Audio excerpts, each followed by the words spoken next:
बीवी को समय दो, बच्चों को समय दो, धन के पीछे इतना मत भागो मेरे भाई, ध्यान रखना। उनके भी दर्द होते हैं, उनकी भी भावनाएं होती हैं, उनके भी अपने अरमान हुआ करते हैं। आपसे निवेदन है, मैं बेटियों से कहूंगा, पढ़ो लिखो, ऊंचाइयां प्राप्त करो। लेकिन एक चीज कहूंगा, आज जमाना इतना बिगड़ गया है। आज एक बेटी सुबह से जाती है, शाम को लौटती है ना, तो माँ बाप को डर रहता है कि सुरक्षित लौटेगी या नहीं लौटेगी। धक धक मची रहती है अंदर। अरे और तो छोड़ो, अब तो घर के लोगों के बीच भी जवान बेटी छोड़ने में डर पैदा होता है।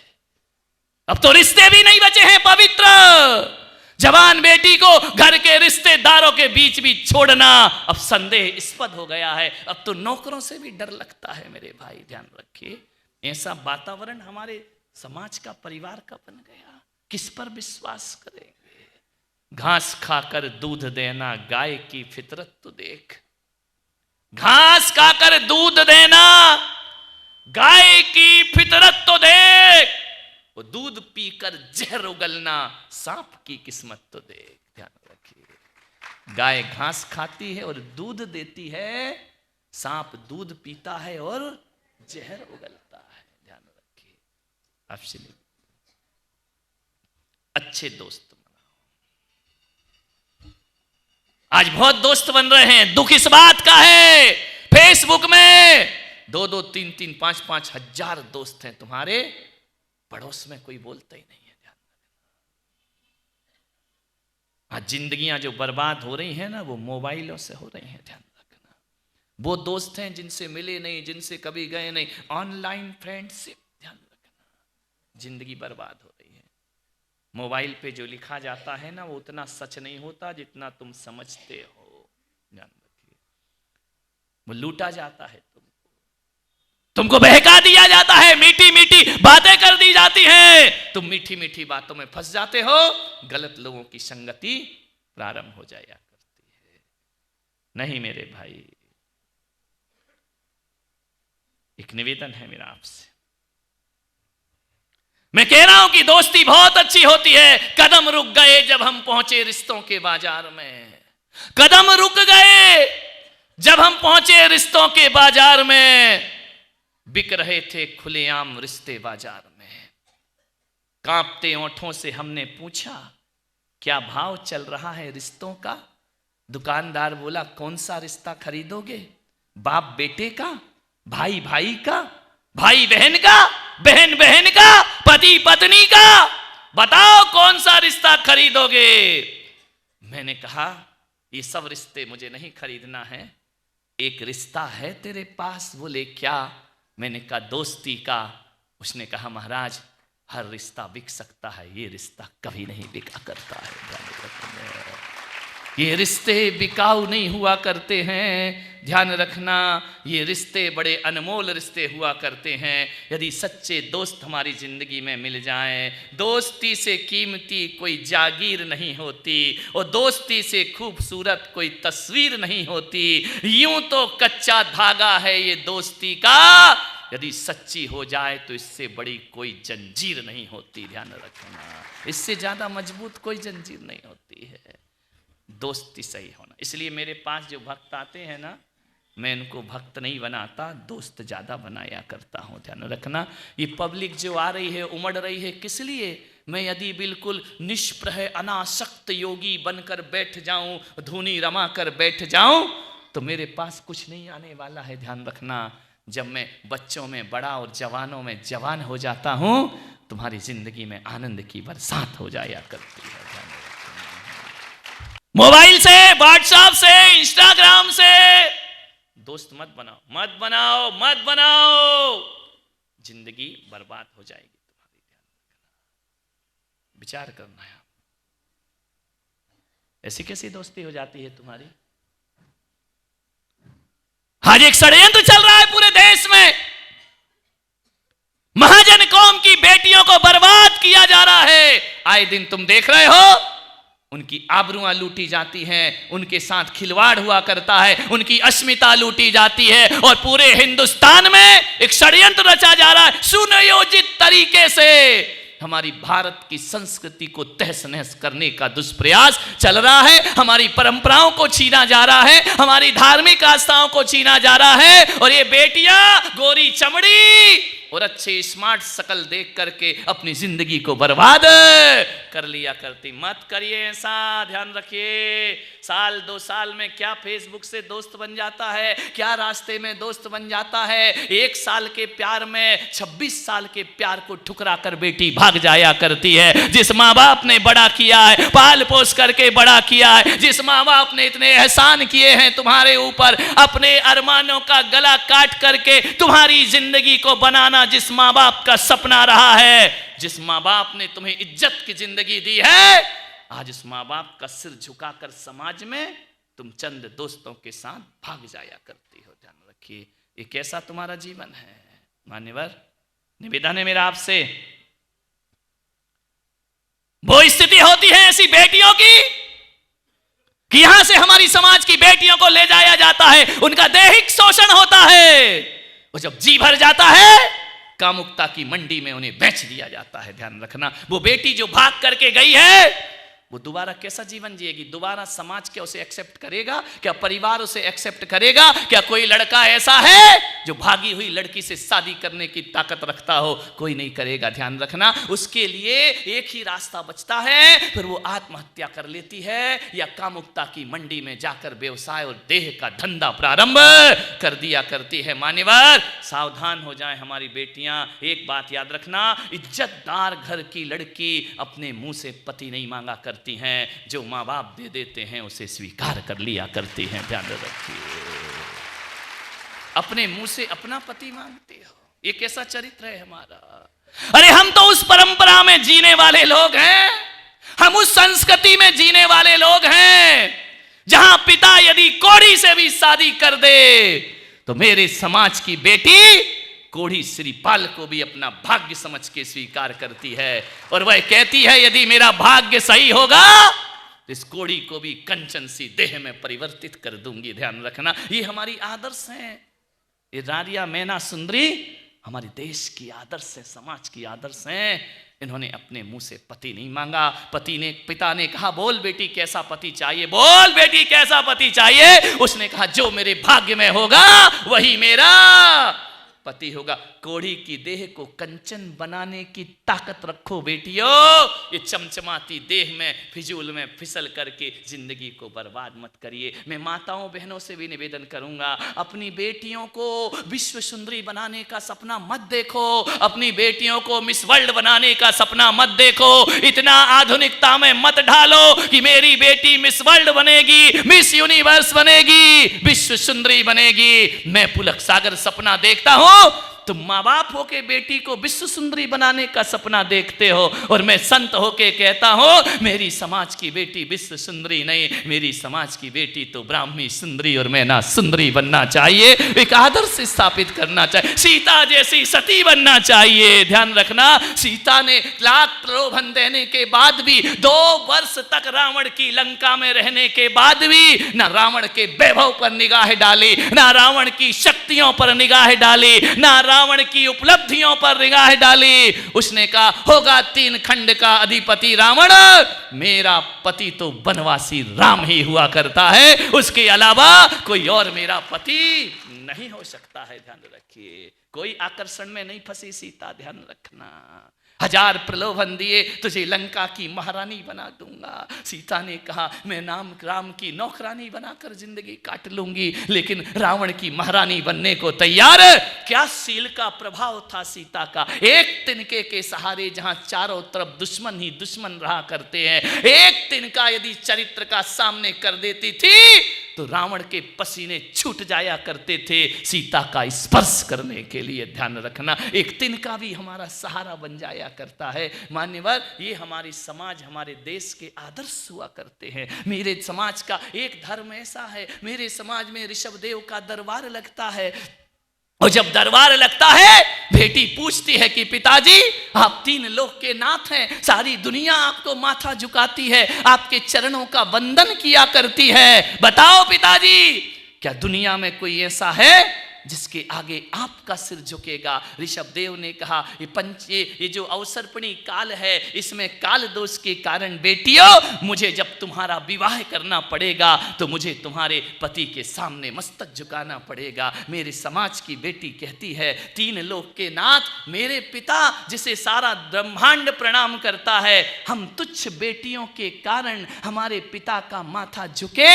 मेरी समाज की बेटी कहती है हम आजीवन ब्रह्मचर्य धारण करते हैं, हम विवाह नहीं करेंगे लेकिन अपने पिता का माथा झुकने नहीं देंगे। क्या आदर्श रहे उनके, आजीवन उन्होंने विवाह नहीं किया। ध्यान रखना, ब्रह्मचर्य की स्थापना करने वाली कोई देवी इस धरती पर हुई सबसे पहले तो ऋषभ पुत्री ब्राह्मी और सौंदर्य हुआ करती हैं। विचार करिए, सोचना है आपको, कहां गए वो आदर्श हमारे? ये ऐश्वर्या राय, ये दुनिया भर के कलाकार फिल्मी, ये तुम्हारे आदर्श बन रहे हैं। ध्यान रखना, महापुरुष आदर्श नहीं बने। मैं पुलक सागर आपसे कहता हूं, ये दर्द है, एक पीड़ा है मेरी। ये फिल्मी हीरो हीरोइन तुम्हारा आदर्श है, ये तुम्हारा कैरेक्टर है, ये तुम्हारा चरित्र है। अरे पागलो, वो फिल्मों के पर्दे पर जो दिखते हैं ना, ये लड़के जो हीरो कपड़े उतार कर खड़े रहते हैं, कुछ नहीं होता, वो नोट कमा रहे हैं और तुम्हारी जिंदगी बर्बाद कर रहे हैं। ध्यान रखना, उन्हें पैसा मिलता है, तुम्हारा चरित्र चला जाता है। ध्यान रखिए, वो तो नोट कमा रहे, वो तो मूर्ख बना रहे हैं सारी दुनिया को। जितना सर्वनाश इस देश का पिक्चरों ने किया है उतना इस संस्कृति को तहस नहस कोई नहीं कर पाया, अंग्रेज भी नहीं कर पाए। ध्यान रखना, मुगल भी नहीं कर पाए। सबसे ज्यादा हमारी सांस्कृतिक विरासत और चारित्रिक पतन में कोई कारण है तो तुम्हारी फिल्मों में आने वाली ये पिक्चरें तुम्हारे चरित्र के पतन का कारण है। मेरे भाई ध्यान रखिए, आपके घरों में इंटरनेट है, आपके मोबाइलों में इंटरनेट है, 24 घंटे क्या देखते हैं ये लोग? ध्यान रखिए मान्यवर, ये तुम्हारे जीवन को तहस नहस कर देंगे। ये हमारे आदर्श कैसे हो सकते हैं? हमारी आदर्श सीता है, हमारी आदर्श द्रौपदी है, हमारी आदर्श चंदन वाला है, हमारी आदर्श मैना सुंदरी और सुरसुंदरी हमारे जीवन का आदर्श हुआ करती है। आपसे निवेदन करता हूं, इन बेटियों को इतने आधुनिक मत बनाओ। आप विश्व सुंदरी भी बन गई ना तो जिस सड़क से गुजरेंगे लोग सीटे बजाएंगे। लड़के ध्यान रखना, ये तुम पे तंज कसेंगे, ये तुम्हारे रूप पर आकर्षित होंगे, ये तुम्हें कामुकता की दृष्टि से देखेंगे। और यदि किसी शहर के बीच बाजार से भी कोई बेटी यदि सफेद वस्त्र पहनकर निकलती है तो कामुक से कामुक बेटा भी साध्वी समझ के उनके चरणों को प्रणाम कर लिया करता है। ये हमारा चरित्र है। अच्छे वस्त्र पहनो, अच्छे तरीके से रहो। विचार करिए, एक बेटी मेरे पास आई, बोले महाराज मेरी मम्मी बहुत खराब है। तो मैंने कहा बदल ले। अब क्या कर सकता हूं मैं, खराब है तुम। मैंने कहा क्यों खराब है? बोले मेरे पापा बहुत खराब है। मैंने कहा सब खराब है, तू ही एक अनोखी पैदा हुई घर में। मैंने कहा क्यों खराब है? बोले देखो ना, मेरा भैया 12 बजे रात को भी आए तो मेरी मम्मी कुछ नहीं बोलती है, मेरे पापा कुछ नहीं बोलते हैं, वो कुछ भी पहने कुछ नहीं बोलते हैं, मेरे पहनने पे रोक लगती है। मैं लेट घर आ जाऊं, 5 मिनट स्कूल कॉलेज से 10 प्रश्न पूछे जाते, कहां थी, क्यों गई थी, क्यों लेट हो गई। विचार करिए, मैं कुछ भी करूं मेरे कपड़ों पर रोक है, मेरे बोलने पर रोक है, मेरे घूमने पर रोक है, मेरे यहां वहां जाने पर रोक है। हमारे साथ ये दोयम व्यवहार क्यों होता है? भैया के साथ तो कुछ नहीं होता, वो कुछ भी करे, पापा कुछ नहीं बोलते, मम्मी कुछ नहीं बोलती है। मैंने कहा एक बात ध्यान रख बेटा, तेरी मम्मी बहुत अच्छी है, तेरे पापा बहुत अच्छे हैं। बोले खाक अच्छे हैं, थोड़ी सहेली के यहाँ चला जाऊं तो 10 फोन करती है, कहाँ है, क्या कर रही है। मैंने कहा एक बात बता, मैं मालेगांव की बेटियों से भी निवेदन करना चाहता हूं कि आपके घरों में किसी के घर में तो होगा ना एक आध हीरा तो होगा, हीरे की अंगूठी तो होगी ना। आप बताइए, हीरे की अंगूठी को माँ बाप कहाँ रखा करते हैं? एक डिब्बी में रखते हैं ना, डिब्बी के ऊपर एक डिब्बा होता है, डिब्बा के ऊपर एक डिब्बा होता है, फिर वो अलमारी में जाता है, अलमारी के अंदर लॉक होता है, लॉक के लॉकर के अंदर एक और लॉकर होता है, कितने संभाल करके हीरे को रखा जाता है। हीरे को ऐसा नहीं रखा जाता है, लेकिन जब बाजार से सब्जी भाजी लाओ तो बताओ किस लॉकर में रखते हो? बेटी बोली वो तो ऐसे ही डाल देते हैं डोलची में। मैंने कहा एक बात याद रख बेटा, जो सब्जी भाजी हैं वो बेटे हुआ करते हैं, और जो हीरा है वो बेटियां हुआ करती हैं। ध्यान रखना, बेटी हीरा है, हीरे को संभाल के रखना पड़ता है। ये लड़के सब्जी नहीं, यहां के लड़कों की बात नहीं कर, कहीं भी पड़े रहे, इनसे क्या लेना देना है। ध्यान रखना, बेटी घर की इज्जत है। ध्यान रखना, बेटी घर का चरित्र है। विचार करिए, बेटी को बहुत संभाल के रखना पड़ता है। आज मां बाप इस हालात में, इस वातावरण में बेटी को जन्म देने से डर रहे हैं। ध्यान रखिए, एक बेटी पैदा हो जाए तो एक बाप सोचता है, वो ऐसे जीता है, ऐसे जीते हैं मां बाप। एक बेटी को पालना हाथ पे अंगार रखने जैसा है। ध्यान रखना, मान्यवर, मैं बेटियों से निवेदन करूंगा, विचार करना है आपको, ऐसे भागो मत। अंतरजातीय विवाह हो रहा है, अपनी धर्म संस्कृति को खोया जा रहा है, अपनी धार्मिक आस्थाओं से खिलवाड़ हो रहा है। मान्यवर, इससे ज्यादा पतन के रास्ते कोई दूसरे नहीं हो सकते हैं। ध्यान रखिए, आपसे निवेदन है, लव जिहाद करके पूरी दुनिया को बर्बाद किया जा रहा है। कीमत लग रही है बेटियों की, जैनों की बेटी इतने में, ब्राह्मण की बेटी इतने में, सिख की बेटी इतने में, इनका धर्म को नाश कर दीजिए।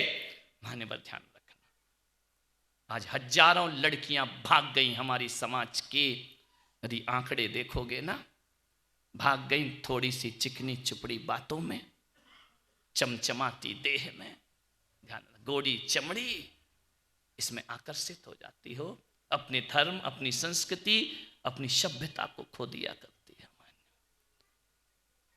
एक रेपुटेड लड़की, रेपुटेड परिवार की, फैमिली की लड़की भाग गई एक लड़के के साथ, जिस मां बाप ने इतनी इज्जत कमाई थी समाज में, जिसने बड़ा अपनी प्रतिष्ठा बनाई थी समाज में।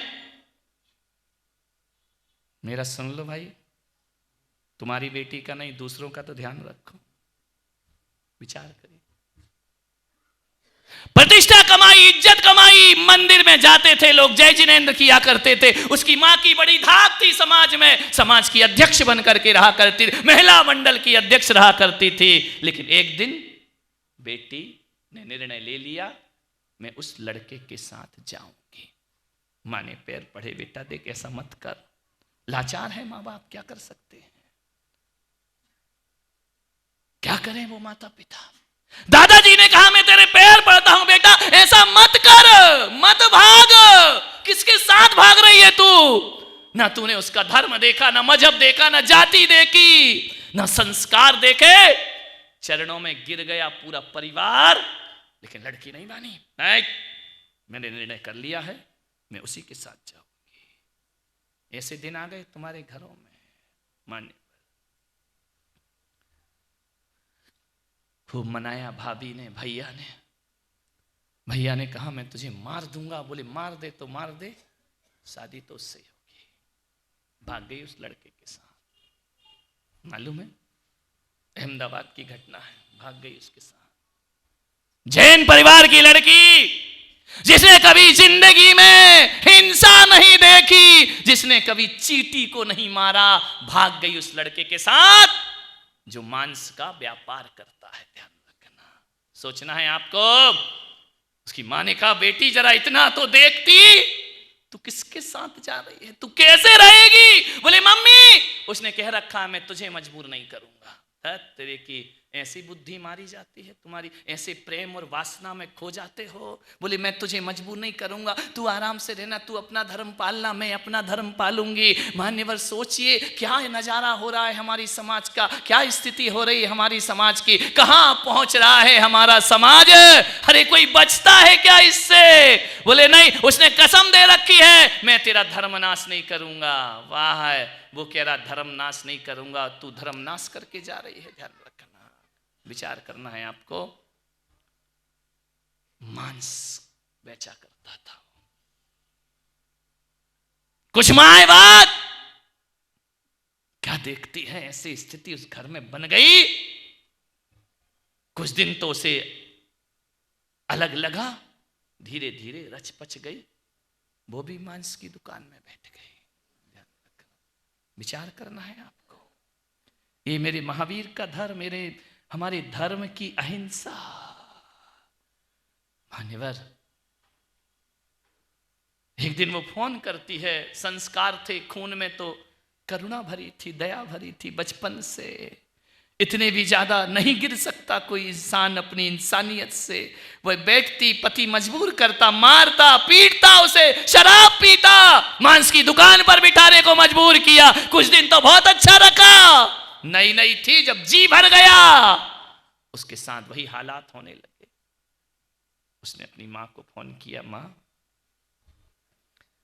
2 साल बाद, मम्मी ये मेरा पहला और आखिरी फोन है। मां ने कहा क्या हुआ बेटा? बोले तू सच कहती थी, तूने सच कहा था, उस समय तूने समझाया था, मेरा मन नहीं, मैंने तेरा कहना नहीं माना, आज खून के आंसू रो रही हूं मैं। हाँ, जीना नहीं, मृत्यु के मरने के समान है मेरा जीवन। मम्मी मैं तुझसे अंतिम बार कहती हूं, अंतिम बार, आखिरी बार, मुझे माफ कर दे मां। मां तो गंगा की धार होती है ना, करुणा का हृदय होती है। उसने कहा बेटी चिंता मत कर, तू घर वापिस आ जा, छोड़ दे उसे, मैं तुझे फिर अपना लूंगी। उसने कहा नहीं मम्मी, पूरे घर को कलंकित कर दिया मैंने, पूरे घर के माथा झुका दिया मैंने, समाज में तुम्हारी प्रतिष्ठा मैंने मिट्टी में मिला दी। मम्मी बस मेरे एक ही इच्छा थी कि एक बार मैं आपसे बात कर लूं, मेरी हिम्मत नहीं हो रही थी। आज मुझे भैया याद आ रहा है, आज मुझे पापा याद आ रहे हैं, दादाजी याद आ रहे हैं, लेकिन आज मैं कहीं नहीं जा सकती हूं, ना समाज में, ना घर में, ना परिवार में। मम्मी आखिरी बार तू मुझे माफ कर देगी ना? मां ने कहा ऐसा मत बोल, मैं आती हूं, तुझे ढूंढती हूं। बेटी ने फोन कट कर दिया, आज के बाद कभी फोन नहीं आएगा मां। और मालूम है वो अहमदाबाद की लड़की पंखे में लटक कर जीवन की आहुति दे दिया करती है। ये प्यार है, ये मोहब्बत है, ये जिंदगी है। एक लड़का जैन लड़की को भगा करके ले गया, दुबई ले गया, बड़े सपने दिखाए, बड़े उसे ऐसा बातों बातों में बहलाया फुसलाया, वो मजहब संस्कृति सब छोड़कर उसके साथ भाग गई। रात को 12 बजे दुबई चली गई। मालूम है दुबई जाती है और जाने के बाद उसकी देह का शोषण करता है वो लड़का। वो जब जी भर जाता है तो दुबई में एक होटल में 70 लाख में उसका व्यापार कर दिया करता है। ध्यान रखना, बिक गई वो लड़की और ये दुबई से वापस लौट करके हिंदुस्तान आ गया। बिक गई, ऐसे लोगों के चंगुल में फंस गई वो बेटी, अब वहां से भी नहीं निकल सकती और यहां भी नहीं आ सकती है। मान्यवर देह व्यापार में उसका जीवन बर्बाद हो गया। मान्यवर बेटियों से कहूंगा संभलो।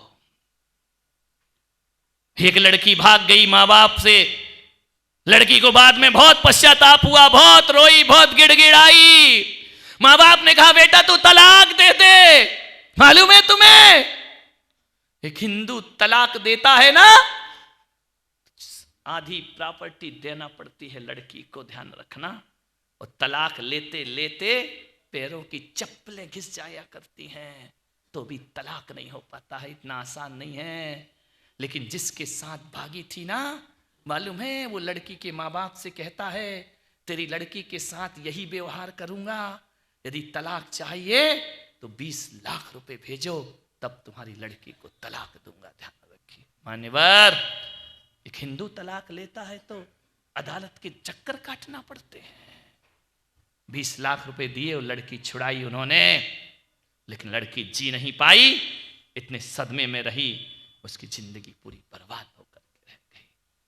मैं माँ बाप से निवेदन करूंगा कि अपनी बेटियों को समझाओ, अपनी बेटियों को अपने धर्म के प्रति जोड़ने का प्रयास करो, अपनी औलाद को धार्मिक संस्कार दो। ये मत बोलो कि जाओ पढ़ाई लिखाई सब कुछ हुआ करती है, मंदिर जाना है मंदिर छोड़ो, पढ़ाई करो, महाराज के पास मत जाओ, पढ़ाई करो। ये पढ़ाई के रिजल्ट हैं इस देश में। तुमसे अच्छे तो अनपढ़ वो लोग थे जो एक पति के सहारे पूरी जिंदगी गुजार दिया करते थे, और ना मिले पति तो हमारी समाज की बेटियां बिना पति के भी जिंदगी गुजार के दिखा दिया करती थी। ध्यान रखिए मान्यवर, आपसे निवेदन है, इनको धार्मिक बनाओ, धार्मिक तालीम दो, इनके रग रग में धर्म समाहित कर दो, इनके खून में अपने धर्म के प्रति आस्थाएं भर दो, ताकि तुम्हारी बेटी विधर्मियों की तरह देखना भी पसंद ना करे जिंदगी में। ध्यान रख, ये माँ बाप की गलती है कहीं ना कहीं। पति पत्नी अपने अपने जॉब में लगे हैं, पति अपना जॉब करता है, पत्नी अपनी जॉब करती है, बच्चों के प्रति ध्यान ही नहीं है। एक बेटी भाग गई, परसों आया था एक व्यक्ति आए थे आरएसएस के वकील साहब, मुझसे बात कर रहे थे, उन्होंने कहा महाराज एक लड़की भागी है। उससे पूछा बेटी से कि तूने ऐसा क्यों किया? उसने कहा मैं किससे अपनी भावनाएं शेयर करूं, मेरी माँ मेरा नहीं सुनती, मेरे पिता मेरा नहीं सुनते, मेरे माँ बाप के पास मेरे लिए कोई टाइम नहीं है। जब घर में प्यार नहीं मिलता है तो बाहर प्यार तलाशना पड़ता है। ध्यान रखना, मैं आपसे निवेदन करता हूं कि अपनी बेटियों को महंगा महंगा मोबाइल देना, अपनी कार दे देना, गाड़ी दे देना, सुविधाएं दे देना नहीं। मैं कहता हूं कुछ दो या ना दो, अपने बच्चे को दिन भर में 1 घंटे समय जरूर देना चाहिए। हर माँ बाप को 1 घंटे उनके दर्द सुनो, उनकी पीड़ा सुनो। अपने ही घर में पराई जैसे रहते हैं वो, माँ के पास समय नहीं, बाप के पास समय नहीं, बेटियां किससे बात करें? मान्यवर ध्यान रखिए, बच्चों को समय दीजिए। ट्यूशन के हवाले बच्चे कर दिए, स्कूल के हवाले बच्चे कर दिए, 2 बच्चे नहीं पलते तुमसे, तुम्हारे माँ बाप ने 8-8 बच्चे पाल पोस के बड़े किए हैं। ध्यान रखिए।